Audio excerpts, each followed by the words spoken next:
భారత ప్రధాని మోడీ గారు ఆగస్ట్ 29, 30 ఈ 2 రోజుల పాటు జపాన్లో పర్యటన చేసిన విషయం మనందరికి తెలిసిందే. ఈ సందర్భంగా 15వ ఇండియా జపాన్ యాన్యువల్ సమ్మిట్ లో కూడా ఆయన అటెండ్ అయ్యారు. అయితే ప్రత్యేకంగా ఆయన ధరుమాజీ టెంపుల్ ని సందర్శించారనమాట. అసలు ఏంటి ధరుమాజీ టెంపుల్? అక్కడ ఆయనకి ఒక ప్రత్యేకమైన గిఫ్ట్ ఇచ్చారు ఆ టెంపుల్లోని ప్రీస్ట్. దాని పేరే ధరుమా డాల్ అన్నమాట. భారతదేశం నుంచి ఒక అత్యద్భుతమైన వ్యక్తి, బౌద్ధ మత ప్రచారకుడు బోధి ధర్మ అనే ఇండియన్ మాంక్ జపాన్ లో జెన్ బుద్ధిజం డెవలప్ చేశారనమాట. ముఖ్యంగా ఈ జెన్ బుద్ధిజం టెంపుల్, ధరుమాజీ టెంపుల్ ఏదైతే బోధి ధర్మ సంబంధించిన ఆ ప్రవచనాలు అని చెప్పే టెంపుల్ ఉందో, ఆ టెంపుల్ వెళ్ళిన వాళ్ళకి పెద్ద పెద్ద వాళ్ళకి ఒక గిఫ్ట్ ఇస్తారు. అదే ధరుమా డాల్ అన్నమాట. ఈ ధరుమా డాల్ అనేది చాలా ఎర్ర రంగు, గోల్డ్ రంగు పెయింటింగ్ తో ఉంటుంది.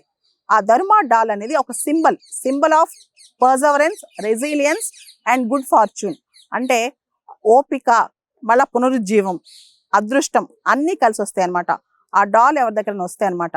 ధరుమా డాల్ దగ్గరుంటే గనక గోల్ సెట్టింగ్, అంటే జీవితంలో ఒక లక్ష్యాన్ని సాధించడం కోసం, ఒక లక్ష్యాన్ని నిర్దేశించుకోవడం కోసం ధరుమా డాల్ని గిఫ్ట్గా ఇస్తుంటారనమాట.